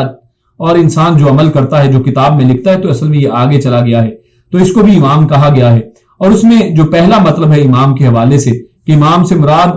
امام اور مسلمانوں کے امام کون ہیں؟ نبی اکرم صلی اللہ علیہ وسلم امام ہے. لیکن آج امت میں سے بہت سے لوگ ہیں جنہوں نے نبی اکرم صلی اللہ علیہ وسلم کو چھوڑ کر اپنے بے شمار دیگر امام بنا لیے ہیں. اللہ کے نبی کا قول آتا ہے، وہ کہتے ہیں کہ نہیں، یہ ہمارے امام کی بات کے خلاف ہے. اللہ کے نبی صلی اللہ علیہ وسلم کی صحیح حدیث ان کے سامنے پیش کی جاتی ہے، وہ کہتے ہیں کہ نہیں، یہ حدیث تو چلو صحیح ہے لیکن ہمارے امام صاحب نے یہ فرمایا ہے. تو میرے بھائیوں،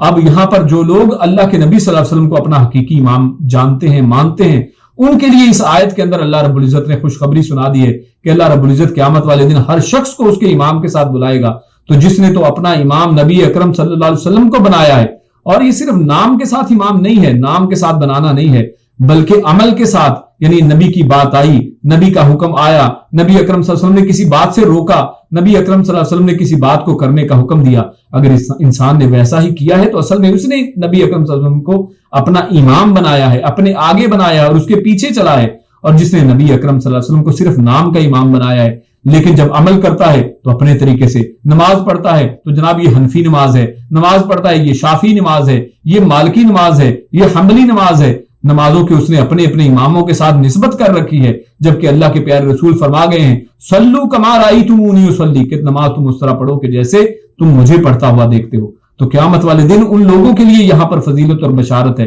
کہ جن لوگوں نے اپنا امام نبی اکرم صلی اللہ علیہ وسلم کو بنایا ہے. اور آگے اللہ فرماتا ہے وَمَنْ كَانَ فِي هَٰذِهِ أَعْمَىٰ فَهُوَ فِي الْآخِرَةِ أَعْمَىٰ وَأَضَلُّ سَبِيلًا. اللہ فرماتا ہے کہ جو اس دنیا کے اندر اندھا ہوگا قیامت والے دن بھی وہ اندھا آئے گا. لیکن یہاں پر ایک لطیف نقطہ ہے، وہ یہ کہ اللہ رب العزت نے اس آیت کے اندر فی ہاذہ اعمیٰ کا ہے، فی ہاذہ دنیا اعمیٰ نہیں کہا ہے. جو اس میں اندھا ہوگا فی الآخرۃ اعمیٰ، وہ آخرت میں بھی اعمیٰ ہوگا. اور اس میں مفسرین نے بڑا باریک نقطہ یہاں پر بیان کیا ہے کہ قیامت کے بارے میں جب قیامت کا نام آخرت کا نام لیا ہے تو اس کو ال کے ساتھ لیا ہے، یعنی اس کو خاص بھی کیا ہے، یعنی اس کو معرفہ ذکر کیا ہے اور اس کا نام لیا ہے آخرہ کہہ کر. لیکن جب دنیا کا بات کی ہے تو اس کا نام بھی نہیں لیا ہے. یعنی قیامت کے سامنے، آخرت کے سامنے زمین کی اتنی وقت نہیں ہے، اس دنیا کی اتنی اوقات نہیں ہے کہ اس کا نام بھی لیا جائے. اللہ رب العزت نے تو یہاں پر اس کا نام لینا بھی مناسب نہیں سمجھا، جس کے لیے انسان ساری زندگی لٹا دیتا ہے، جس کے لیے انسان ساری زندگی تگ و دو کرتا رہتا ہے. اور آگے اللہ فرماتا ہے وَيَسْأَلُونَكَ عَنِ الرُّوحِ، کہ یہ لوگ آپ سے روح کے بارے میں سوال کرتے ہیں. فرمایا قُلِ الرُّوحُ مِنْ أَمْرِ رَبِّي، کہ یہ روح میرے رب کا حکم ہے، یہ میرے رب کے حکم سے ہے. وَمَا أُوتِيتُم مِنَ الْعِلْمِ إِلَّا قَلِيلًا، لیکن اللہ نے اس کے بارے میں زیادہ علم ہی نہیں دیا گیا ہے. لہٰذا ایسے سوالات سے پرہیز کرنا چاہیے کہ جن کا علم ہی اللہ نے نہیں دیا ہے. اور اللہ نے کیوں نہیں یہاں پر بتایا؟ اللہ نے صرف کہہ دیا یہ اللہ کا حکم ہے، کیونکہ انسان کے اندر وہ عقل و فہم ہی نہیں ہے کہ جو اس بات کو سمجھ سکے. انسان آج اس پوزیشن میں نہیں ہے کہ اس کو سمجھ سکے. اس کی مثال اس طرح لے لیجئے کہ ایک کے جی 1-2 یا گریڈ 1-2 کا کوئی ایک بچہ ہے، اس کو اگر آپ ڈسکریٹ میتھمیٹکس بتائیں گے، اس کو اگر آپ ایسٹرونومی کی باتیں سمجھائیں گے، اس بچے کے اوپر سے گزر جائیں گے، اس کو کچھ سمجھ میں نہیں آئے گا. تو ایسی بات اس کو سمجھائی نہیں جاتی ہے، اس کو بتائی نہیں جاتی، اس کو کہا جاتا ہے یہ تمہارے کام کی نہیں ہے، بس یہ ایک بات ہے. تو اسی طرح اللہ رب العزت نے فرما دیا کہ یہ ایک اللہ کا حکم ہے، ہاں بس اسی کے اوپر تمہیں عمل کرنا ہے، اسی کے اوپر یقین کرنا ہے. اور اس کے بارے میں اللہ نے بہت ہی کم علم انسان کو دیا ہے. اس کے بعد اللہ فرماتا ہے قُل لَوْ كَانَ فِي الْأَرْضِ مَلَائِكَةٌ يَمْشُونَ مُطْمَئِنِّينَ لَنَزَّلْنَا عَلَيْهِم مِّنَ السَّمَاءِ مَلَكًا رَّسُولًا، کہ یہ لوگ کہتے ہیں کہ اللہ رب العزت نے انسان ایک بشر کو رسول بنا کر کس طرح زمین پر بھیج دیا ہے. اور یہاں پر اصل میں بہت سے مشرکین مکہ کے جو سوالات تھے اللہ نے ان کو ذکر کیا، انہوں نے بہت سی فرمائشیں کی کہ اللہ کے نبی صلی اللہ علیہ وسلم یہ کر لیں، یہ کر دیں، یہ کر کے دکھا دیں، ایسے کر کے دکھا دیں. اور آخر میں فرمایا کہ ان کا ایک اعتراض یہ بھی ہے کہ ایک انسان کو اللہ نے کیسے رسول بنا دیا ہے، اسی لیے تو اس طرح کے سوال کر رہے ہیں. اللہ فرماتا ہے قُلْ لَوْ كَانَ فِي الْأَرْضِ مَلَائِكَةٌ، اگر زمین پر فرشتے رہتے ہوتے، یمشون یہاں پر وہ چلتے، مطمئنین یہاں پر وہ رہتے، ان کی رہائش گاہ یہ ہوتی، لَنَزَّلْنَا عَلَيْهِم مِّنَ السَّمَاءِ مَلَكًا رَّسُولًا، تو اللہ رب العزت ان کے اوپر آسمان سے ایک فرشتہ نبی بھیجتا. یعنی جیسے لوگ ہوا کرتے ہیں ان میں نبی بھی وہی آیا کرتا ہے، انہی کی نسل سے ہوتا ہے. تو جس طرح زمین کے اندر کیونکہ فرشتے نہیں ہیں، انسان رہتے ہیں، تو اللہ نے انسانوں ہی کے اندر ایک رسول، اللہ رب العزت نے ہم ہی میں سے ایک رسول بھیجا ہے. اور اس لیے وہ لوگ جو اس چیز پہ اصرار کرتے رہتے ہیں کہ نبی اکرم صلی اللہ علیہ وسلم بشر نہیں بلکہ رسول ہیں، تو اللہ رب العزت نے واضح طور پر ان لوگوں کے عقیدے کو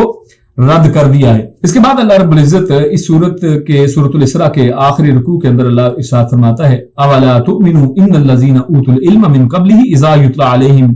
يخرون للاذقان سجدا۔ اللہ رب العزت نے یہاں پر اصل میں علماء کی پہچان بیان کر دی ہے کہ اصل میں عالم وہ شخص ہے کہ جب اس کے سامنے، جس کے پاس علم ہوتا ہے، کہ جب اس کے سامنے اللہ کی آیات پیش کی جاتی ہیں، اذا یتلی علیہم، تو جب اس کے اوپر اللہ کی آیتیں پیش کی جاتی ہیں، جب وہ کوئی آیت سنتا ہے، یخرون للاذقان سجدا، تو وہ اللہ رب العزت کے سامنے اپنی تھوڑیوں کے بل وہ سجدے میں گر جاتا ہے۔ یہ علماء کی پہچان ہے کہ اللہ رب العزت کی فوراً پہچان کرتے ہیں، اللہ کی آیتوں کے اوپر غور و فکر اس طرح کرتے ہیں کہ فوراً سجدے کے اندر گر جاتے ہیں۔ اور اذقان یہاں پر کہا ہے، یعنی چہرے کے اندر ایک حصے کا ذکر کیا ہے۔ اذقان کہتے ہیں تھوڑی کو، اور تھوڑی وہ جگہ ہے جہاں پر ایک مومن جو ہے، ایک مسلمان جو ہے، اور انبیاء اور علماء جو ہیں اپنی داڑھیوں کو سجاتے ہیں۔ تو اللہ رب العزت نے اس حصے کو یہاں پر ذکر کیا ہے کہ جس کے اوپر داڑھی کو سجایا جاتا ہے۔ وَيَقُولُونَ سُبْحَانَ رَبِّنَا، اور ان کا کلام کیا ہوتا ہے؟ وہ اللہ رب العزت کی تسبیح بیان کرتے ہیں۔ اس کے بعد سورۃ الکہف شروع ہوتی ہے، بڑی ہی عظیم سورت ہے، اور قرآن کریم کے مڈل میں یہ آ رہی ہے، اور اسی کے اندر ایک لفظ ہے وَلْيَتَلَطَّفْ، یہ قرآن کریم کا بالکل درمیانہ لفظ ہے، اور اس سے پیچھے جو ہے آدھا قرآن ایک سائیڈ میں اور آدھا دوسری سائیڈ میں۔ سورۃ الکہف کے اندر اللہ رب العزت نے اصل میں 3 قصے بیان کیے ہیں جو اس پارہ نمبر 15 کے اندر آتے ہیں، اور باقی سورۃ الکہف کا کچھ حصہ اگلے جو ہے اس پارہ نمبر 16 کے اندر ہے۔ تو اس میں جو سب سے پہلا ہمارے سامنے قصہ آتا ہے وہ اصحاب الکہف کا ہے، یعنی غار والے لوگوں کا قصہ۔ تو اس میں اللہ رب العزت نے اصل میں فرمایا ہے کہ یہ کچھ نوجوان تھے، کچھ یعنی ینگسٹرز تھے، یہ نوجوان بچے تھے، کچھ لڑکے تھے کہ جن کو اللہ رب العزت نے ہدایت عطا فرما دی، اور یہ ایک ظالم حکمران کے سامنے حق کی بات کہنے سے شرماتے نہیں ہیں، ڈرتے نہیں ہیں، حق کی بات کر دیتے ہیں، لیکن اس کے بعد یہ ظالم لوگ ان کے درپے ہو جاتے ہیں، تو پھر یہ ایک غار کے اندر جا کر پناہ لیتے ہیں، اللہ رب العزت ان کو ہدایت دیتے ہیں، اور یہ ایک غار کے اندر چلے جاتے ہیں۔ فرمایا اذ اول الفتیۃ الی الکہف فقالوا ربنا آتنا من لدنک رحمۃ وہیئ لنا من امرنا رشدا۔ یہاں پر ایک اور اہم بات نقطہ نوٹ کرنے کا یہ ہے کہ نوجوانوں کو دین کی طرف مائل ہونا چاہیے، اور جب کسی قوم کے نوجوان دین کی طرف مائل ہو جاتے ہیں تو اس قوم کے اندر ضرور تبدیلی آ کر رہتی ہے، جیسے سورۃ الکہف کے اس واقعے کے اندر بیان کیا گیا ہے کہ آخر کار یہ ظلم جو ہے، ظلم کا پورا جو ایک زمانہ تھا وہ ختم ہوتا ہے، اللہ رب العزت حق کی جو ہے بادشاہت وہاں پر کر دیتے ہیں، حق کا دور دورہ ہو جاتا ہے آخر کار۔ تو اس طرح سے ہمارے سامنے یہ بات واضح ہوتی ہے کہ نوجوانوں کو چاہیے کہ دین کی طرف مائل ہوں، اور اگر نوجوان دین کی طرف مائل ہوں تو آخر کار حالات بدل جاتے ہیں۔ پھر فرمایا فَضَرَبْنَا عَلَىٰ آذَانِهِمْ فِي الْكَهْفِ سِنِينَ عَدَدًا، کہ اللہ رب العزت نے پھر ان کو اس غار کے اندر سلا دیا ایک کچھ یعنی سالوں تک، اور یہ 309 سال اصل میں ٹوٹل بنتے ہیں۔ تو اللہ فرماتے ہیں فَضَرَبْنَا عَلَىٰ آذَانِهِمْ، اللہ نے ان کے کانوں کے اوپر مارا، یعنی اللہ رب العزت نے ان کے کانوں کو اس طرح سے سلا دیا، ان کے اوپر کچھ ایسا مارا کہ وہ سوئے اور ایک لمبا عرصہ سوتے رہے ہیں۔ اور یہ ایک بہت بڑا عجوبہ ہے کہ اللہ رب العزت نے جو اپنی قدرت کاملہ کے ذریعے یہ کر کے دکھایا ہے۔ اور اس حوالے سے ایک چیز دیکھیں کہ یہاں پر کانوں کے اوپر مارنے کا ذکر نیند کے ساتھ اور لمبے سونے کے ساتھ اللہ نے کیا ہے۔ اصل میں کانوں کا اور سونے کے ساتھ بڑا گہرا تعلق ہے۔ انسان اگر اس کے کانوں میں آوازیں پڑتی رہیں تو انسان سو نہیں سکتا ہے، لہذا کانوں کو یعنی ان کے اوپر ان کا بند ہو جانا، ان کے اندر آوازیں نہ جانا نیند کے لیے ضروری ہے، اس لیے فرمایا فَضَرَبْنَا۔ اور اسی طرح جب شیطان فجر کی نماز کے وقت خود اٹھ جاتا ہے اور انسان کو چاہتا ہے کہ وہ فجر کے لیے نہ اٹھے، جو شخص فجر کے لیے نہیں اٹھتا ہے اس کے کہنے کے اوپر آ جاتا ہے، تو شیطان اس کے کان کے اندر پیشاب کرتا ہے، جیسا کہ صحیح حدیث میں آتا ہے۔ تو شیطان نے کانوں کو اس کی اپنی پیشاب گاہ بنا لیا ہے، اپنا ٹوائلٹ بنا لیا ہے ایسے شخص کے لیے کہ جو فجر کی نماز کے لیے نہیں اٹھتا ہے۔ تو لہٰذا اس طرح سے ہمارے سامنے یہ بات واضح ہوتی ہے کہ کانوں کا سونے کے ساتھ کیسا گہرا تعلق ہے۔ پھر آگے اللہ فرماتا ہے وَزِدْنَاهُمْ هُدًى، یعنی ان بچوں نے، ان لڑکوں نے جب یہ حق کی بات کر دی ہے اور ایمان لے آئے ہیں اور ان کے شرک کے اندر شریک نہیں ہوئے ہیں، تو اللہ رب العزت نے فرمایا آمنوا انہم فتیۃ، کہ یہ بے شک وہ کچھ لڑکے تھے، نوجوان تھے، آمنوا جو ایمان لے آئے تھے، بربہم اپنے رب کے اوپر، وزدناہم ہدی، اور ان کے ایمان کی وجہ سے اللہ رب العزت نے ان کے ایمان کے اندر اضافہ کر دیا تھا۔ اس کے بعد اللہ رب العزت نے یہی واقعہ جو تفصیل کے ساتھ بیان کیا ہے کہ وہ اس طرح سے اس میں سوئے رہتے ہیں، اور پھر آخر کار وہ ایک عرصے کے بعد جب اٹھتے ہیں اور دیکھتے ہیں کہ حالات جو ہیں وہ بدل چکے ہیں اور اللہ رب العزت اپنے جو ہے اپنا فیصلہ کر چکے اور اب حق کی حکمرانی ہو گئی ہے۔ اللہ فرماتا ہے آگے وَقُلِ الْحَقُّ مِن رَبِّكُمْ فَمَن شَاءَ فَلْيُؤْمِن وَمَن شَاءَ فَلْيَكْفُرْ۔ اللہ فرماتا ہے یہاں پر اس آیت کے اندر بڑی اہم بات، کیونکہ آج بہت سے لوگ یہ سمجھتے ہیں کہ حق وہ چیز ہے جو ہماری عقل میں آئے گی، جو ہمیں سمجھ میں آئے وہ درست ہے، ورنہ باقی چیز درست نہیں ہے۔ وہ قرآن کو اور حدیث کو وہ عقل کے پیرائے میں ناپتے ہیں، اور اسی حوالے سے معتزلہ اور قدریہ اس طرح بہت سے آپ کو فرقے ملتے ہیں کہ جو صرف عقل پرست ہیں، عقل کی بات کرتے ہیں۔ اور اللہ رب العزت فرماتا ہے وَقُلِ الْحَقُّ مِن رَبِّكُمْ، کہ حق وہ نہیں ہے کہ جو تمہارے دماغوں میں آئے، حق وہ نہیں ہے کہ جو تمہارے دماغ تسلیم کریں، بلکہ حق وہ ہے جو تمہارے رب کی طرف سے ہے، جو اللہ رب العزت نے قرآن و حدیث کے اندر سے اتار دیا ہے وہی اصل میں حق ہے۔ ہاں آگے تمہارے دماغوں کا کام شروع ہوتا ہے، وہ کیا؟ فَمَن شَاءَ فَلْيُؤْمِن،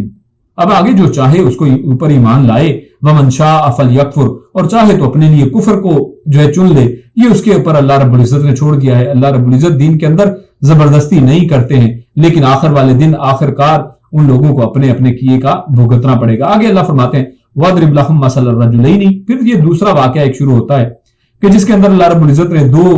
آدمیوں کا ذکر کیا ہے کہ دو دوست ہیں، اور ان میں سے ایک کے پاس باغات ہیں اور ان کے درمیان میں سے نہر بھی بہتی ہے، اور اس چیز کے اوپر وہ متکبر ہو جاتا ہے، اور وہ کہتا ہے پہلی بات تو یہ کہ آخرت پہ ایمان ہی نہیں لاتا ہے، اور کہتا ہے کہ آخرت پہ مجھے ایمان ہی نہیں ہے، اور وہ کہتا ہے کہ اگر آخرت ہوئی بھی، یعنی آخرت پہ اس طرح کا ایمان ہے کہ اگر آخرت ہوئی بھی تم لوگ جو کہتے ہو تو پھر بھی مجھے جیسے اللہ رب العزت نے یہاں پر اتنا دیا ہے تو مجھے امید ہے کہ وہاں پہ بھی بڑا کچھ ملے گا، یعنی وہ اپنے تکبر کے اندر اس لحاظ سے وہ گمان کے اندر چلا جاتا ہے۔ جبکہ اس کا جو دوسرا ساتھی مومن ایمان والا وہ کہتا ہے کہ تم نے کس طرح سے شرک کر لیا ہے، اللہ وہ کہتا ہے کہ تم اللہ رب العزت کو چھوڑ کر کہ جس نے تمہیں پیدا کیا ہے تم اس کو چھوڑ کر کس طرح سے ایسی باتیں کر سکتے ہو۔ فرمایا قال لہ صاحبہ وہو یحاورہ، کہ جب وہ اس کے ساتھ چل رہا تھا اس کا ساتھی اس کو کہتا اکفرت بالذی خلقک من تراب، کیا تو اس رب کا کفر کرتا ہے، یعنی اس آخرت پہ ایمان نہ لا، حالانکہ اس نے رب کا کفر نہیں کیا تھا، اس نے آخرت پر ایمان نہیں لایا تھا۔ پتہ یہ چلا کہ آخرت کے جو ایمان کی 6 بنیادیں ہیں، یعنی اللہ پہ ایمان، اس کی کتابوں پہ، اس کے رسول، اس کے یعنی فرشتوں کے اوپر، رسولوں کے اوپر، آخرت کے اوپر اور اچھی بری تقدیر کے اوپر، اگر انسان ان میں سے کسی ایک چیز کے اوپر ایمان کے اندر کمی کر دیتا ہے تو وہ شخص دائرہ اسلام سے باہر نکل جاتا ہے اور وہ کفر کے اندر پڑ جاتا ہے۔ یعنی کسی ایک چیز کا بھی نہ ہونا، یعنی اللہ پہ تو ایمان رکھے تقدیر پہ نہ رکھے، اللہ پہ تو ایمان رکھے فرشتوں پہ نہ رکھے، اللہ پہ ایمان ہو لیکن وہ نبیوں کو نہ مانے، تو ایسا شخص کافر ہے۔ اور اسی جگہ پر یہاں پر اسی چیز کی وضاحت آتی ہے کہ اس نے حالانکہ آخرت کا انکار کیا ہے لیکن اس کا ساتھی کہتا ہے کہ تو اللہ رب العزت کا کفر کرتا ہے۔ ثم من نطفۃ، کہ اللہ نے تمہیں مٹی سے پیدا کیا، پھر نطفے سے، ثم سواک رجلا، اور پھر تمہیں اتنا بڑا ہٹا کٹا انسان بنا دیا ہے۔ لکنہ هو اللہ ربی ولا اشرک بربی احدا، کہ تم چلو جو مرضی کرتے رہو لیکن میں اپنے رب کے ساتھ شرک نہیں کرتا ہوں۔ ولولا اذ دخلت جنتک قلت ما شاء اللہ، یعنی تو نے جو سارا اتنا تکبر کیا کہ اللہ کہ میرے پاس اتنا کچھ ہے، میرے پاس بندے زیادہ ہیں، میرے پاس مال زیادہ ہے اور اولاد زیادہ ہے، تو وہ کہتا ہے کہ تم نے یہ کیوں نہ کہا کہ جو اللہ رب العزت چاہا، یہ اللہ کی چاہت سے مجھے ملا ہے، کہ تم نے کیوں نہ کہا ما شاء اللہ لا قوت الا باللہ، کہ اللہ کے علاوہ کسی کے اندر اتنی طاقت اور وسعت نہیں ہے کہ اللہ رب العزت یہ سب کچھ تمہیں دے سکے۔ تو وہ اس کو ایک حق کی بات کرتا ہے۔ اس سے پتہ چلتا ہے کہ اگر آپ کے دوستی میں کچھ ایسے لوگ ہیں کہ جو حق کو نہیں مانتے ہیں تو ہمیں چاہیے ان کے ساتھ دین کی بات کریں، یہ نہیں کہ ان کے ساتھ کھیلنا، ملنا، بیٹھنا، کھانا پینا تو ہے لیکن کبھی دین کی بات نہیں کی ہے، ان لوگوں کے ساتھ دین کی بات بھی کی جائے۔ اور اسی طرح یہ اپنا موقف اس کے سامنے بیان کرتا ہے، اور آخرکار یہ جو شخص متکبر تھا اس کا سب کچھ اجڑ جاتا ہے اور وہ آخرکار وہ اس چیز کو تسلیم کرتا ہے۔ وہ کہتا ہے وَيَقُولُ يَا لَيْتَنِي لَمْ أُشْرِكْ بِرَبِّي أَحَدًا، یعنی وہ کہتا ہے کہ ہائے کاش میں اپنے رب کے ساتھ شرک نہ کرتا۔ تو یہی حال انسانوں کا قیامت والے دن ہونے والا ہے کہ جب لوگ جو مشرکین ہیں اس دن کو دیکھ لیں گے تو پھر اس کے بعد وہ کہیں گے کہ کاش ہم شرک نہ کرتے۔ اس کے بعد اللہ فرماتا ہے وَاضْرِبْ لَهُم مَثَلَ الْحَيَاةِ الدُّنْيَا كَمَاءٍ أَنزَلْنَاهُ مِنَ السَّمَاءِ، اللہ فرماتے ہیں کہ اس دنیا کی مثال پانی کی طرح ہے۔ اب دنیا کی مثال کو اللہ نے پانی کی طرح کیوں کہا ہے؟ کیونکہ آپ اس میں بڑی اہم بات ہے، آپ دیکھیے کہ اگر ایک کشتی ہے اور وہ پانی پر چل رہی ہے تو اگر تو پانی اس کشتی کے نیچے ہے تو وہ کشتی چلتی رہے گی اور سلامت رہے گی اور اپنا سفر پورا کر لے گی، لیکن اگر وہی پانی اس کے اوپر سوار ہو جاتا ہے، کشتی کے اندر داخل ہو جاتا ہے، اوپر چڑھ آتا ہے تو وہی کشتی جو ہے وہ ڈوب جائے گی۔ تو یہی چیز ہے، دنیا کی مثال ایسی ہے کہ یہ پانی کی طرح ہے، آپ اس کو نیچے رکھیں، اپنے کنٹرول کے اندر، اپنی مٹھی کے اندر رکھیں، اس کو استعمال کریں، ہاں اس کو اچھے طریقے سے استعمال کریں اور آخرت کے لیے اس کے اندر سے فائدہ اٹھائیں، لیکن اس کو اپنے سر کے اوپر سوار نہ کریں کہ یہ آپ کو ڈبو کر رکھ دے۔ اس کے بعد اللہ رب العزت فرماتے ہیں المال والبنون زینت الحیات الدنیا، کہ یہ مال اور یہ جو اولاد ہے یہ دنیاوی زندگی کی زینت ہے. اللہ رب العزت نے ان دونوں کو زینت قرار دیا اور پہلے مال کو فرمایا ہے، کیونکہ مال ایک ایسی چیز ہے کہ جو انسان جتنی مرضی حاصل کرتا چلا جائے انسان اکتاتا نہیں ہے، انسان تھکتا نہیں ہے، جبکہ اولاد کے معاملے میں انسان جو ہے وہ ایک محدود جو ہے مدت تک رہتا ہے. اور دوسرا یہ کہ مال کی محبت انسان کو جتنی زیادہ ہے ایون اولاد سے بھی زیادہ ہے، اور بعض اوقات اولاد اپنے ماں باپ کو قتل کر دیتی ہے اور ماں باپ اپنی اولاد کو اسی وراثت کے چکر میں کتنی ہی موتیں جو ہے اس حوالے سے ہوتی ہیں. آگے اللہ فرماتا ہے وَوُضِعَ الْكِتَابُ فَتَرَى الْمُجْرِمِينَ مُشْفِقِينَ مِمَّا فِيهِ کہ قیامت والا دن ہوگا کہ جب اللہ رب العزت کتاب کو کھول دیں گے، کتاب رکھ دی جائے گی، اور اس دن مجرمین جو ہیں جرم کرنے والے وہ اس دن اپنی کتاب کو دیکھ لیں گے. وَيَقُولُونَ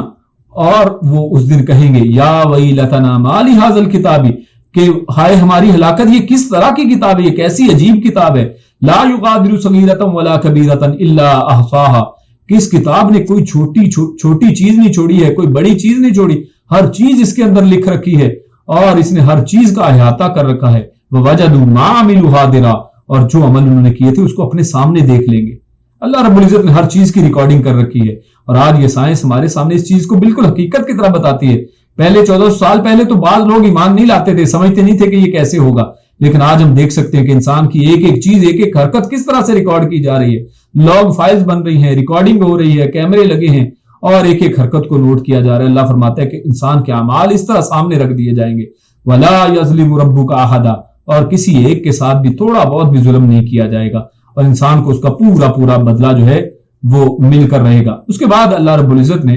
موسیٰ علیہ السلام کا ایک تذکرہ شروع کیا ہے، اور اس سورت کا جو تیسرا واقعہ جو ہے وہ اصل میں یہ ہمارے سامنے آتا ہے کہ جب موسیٰ علیہ السلام جو ہیں وہ ایک دفعہ یعنی نبی اکرم صلی اللہ علیہ وسلم کی ایک حدیث ہمارے سامنے، ایک لمبی حدیث ہے جس میں اللہ کے نبی صلی اللہ علیہ وسلم ابی بن کعب رضی اللہ تعالیٰ اس کے راوی ہیں، اور وہ کہتے ہیں یعنی کہ بعض لوگوں نے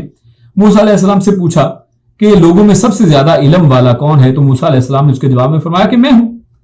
تو اللہ نے اس کے اوپر اصل میں ناراضگی کا اظہار کیا،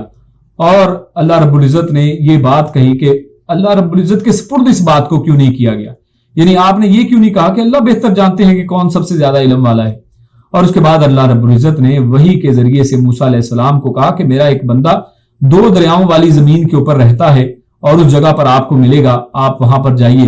اور وہ تم سے زیادہ علم والا ہے. اور اس کے بعد اللہ رب العزت نے یہ بھی فرمایا کہ آپ ایک مچھلی لیں